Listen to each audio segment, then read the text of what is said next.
So you want to buy a farm. All right, so I want to talk about this today because people are always telling us, oh man, you are living my dream life. What's it like? What are chores like? Is it really hard? Is it a ton? Are you just really overwhelmed? How long does it take to do chores every day? I thought I'd follow Brad along on his summertime morning chore routine and give you guys a glimpse into what that looks like. Brad took early retirement in January, and so he and I have swapped roles. He's doing the majority of the chores and all the other things that need doing around the ranch. He's basically retired to the ranch. And I am working full-time on my business. So I'm an artist. You've probably seen some of my classes on YouTube. Also, I offer neurofeedback here, and I'm a equine gestalt coach, which just means I'm a horse partnered life coach. And so I do all those things while he's doing all the farm stuff. So let's go take a look and see what he's doing for his morning chores. Go.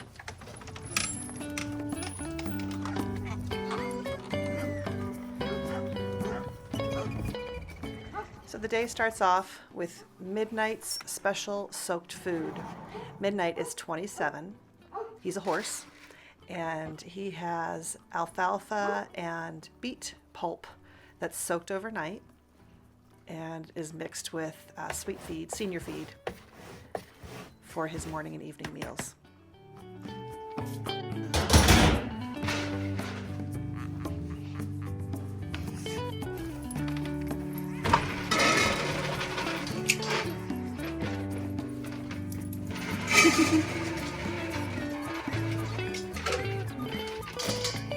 Always get the last. I know. Hi, good dogs.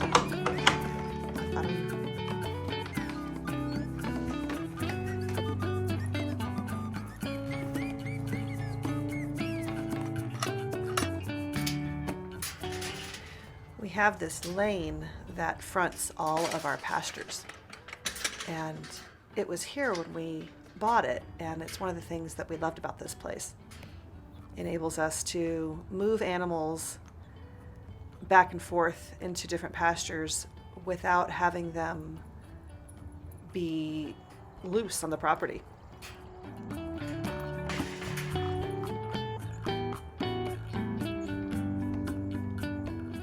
So as we're headed into fall, Midnight gets to start eating this stuff again.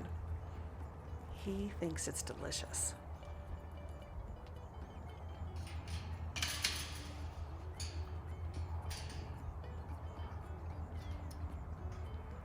And in case you don't know, horses live to be about 30, give or take, and he's 27, so he's getting up there, but he's still doing really well. He still runs, he's great in the herd, he's a nice boy.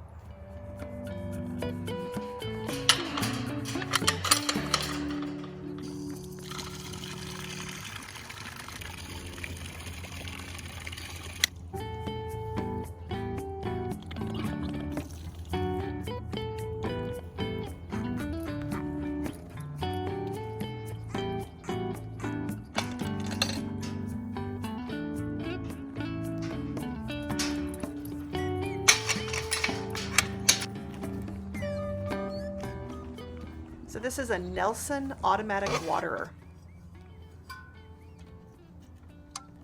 It's pretty cool. It's heated in the winter, and which just means, it doesn't freeze, which is awesome. Living in Colorado, we need that.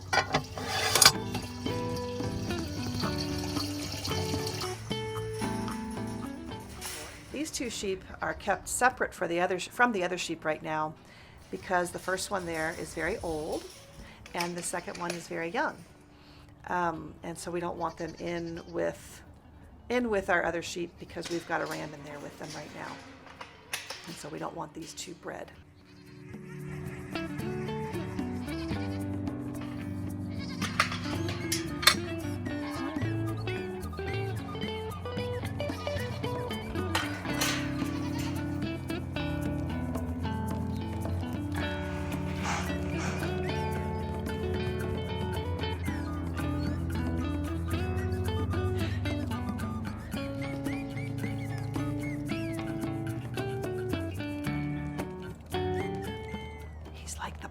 Piper.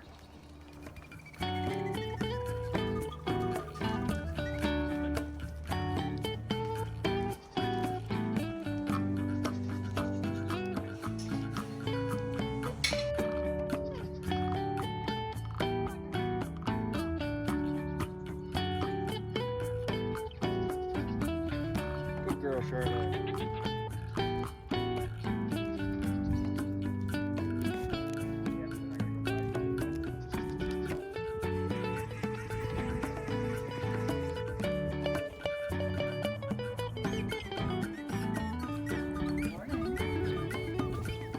And this is our boy pen.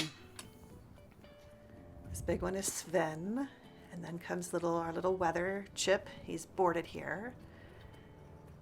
And Baby Heart, he'll probably always be Baby Heart. And then Poppy was in the back there. He's the tan and white one. These are our guineas. Strange little creatures. They're like little prehistoric birds.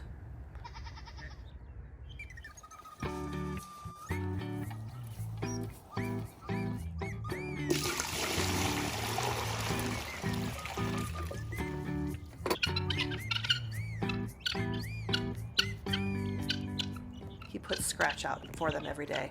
They have regular food too. They eat bugs and ticks and baby snakes and baby mice.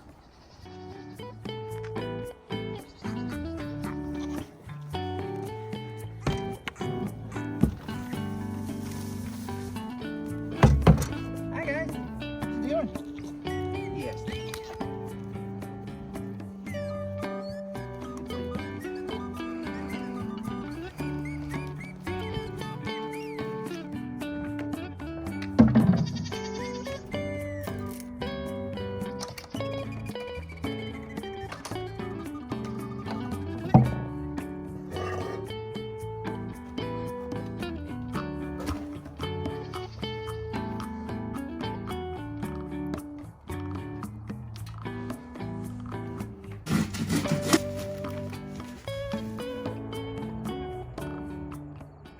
And then it all circles back around to midnight and letting him back out with the herd of horses. And that is morning chores. Pretty easy in the summer. It's very, very different in the winter. You've got snow on the ground and feeding hay to everybody. It's a whole different situation. And then he comes in and he starts his second latte of the day.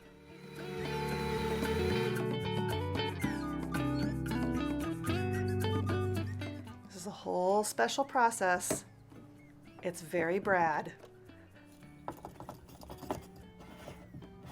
He's pretty proud of his coffee.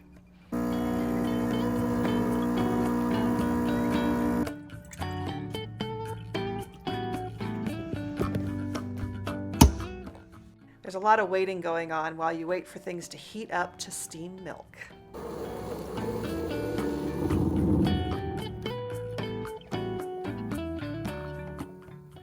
He's working on his art. Is it delicious? Yes, it is. And that's not the only thing he does around here, of course. While I'm inside working, Brad's outside priming the garage and painting the garage. And after that, he'll be working on the barns. There's a lot to do around here.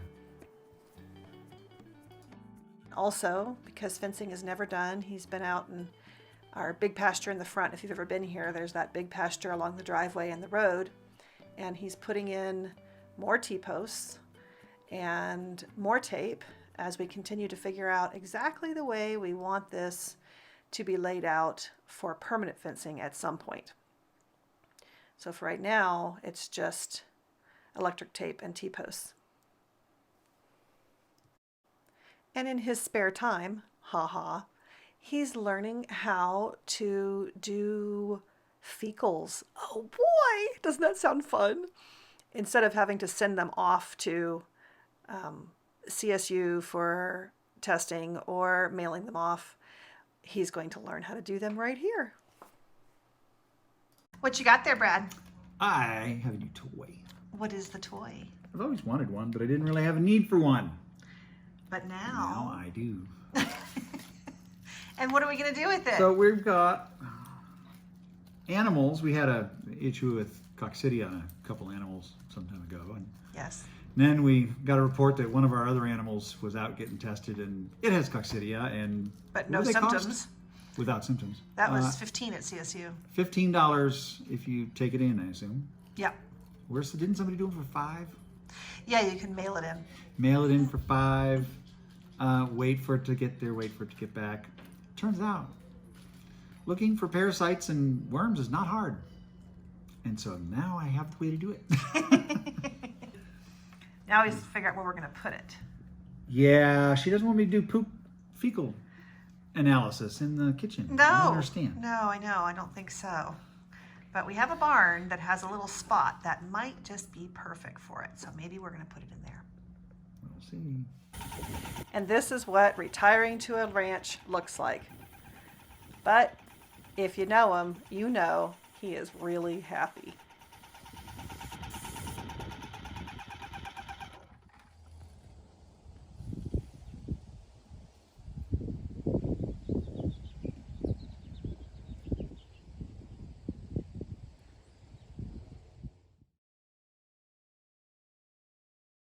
Hope you enjoyed this week's video. Maybe it gives you hope that maybe you can have a place someday too. Please like and subscribe and comment below and let me know what you'd like to see next. We'll see you next week. Have a great weekend, everybody.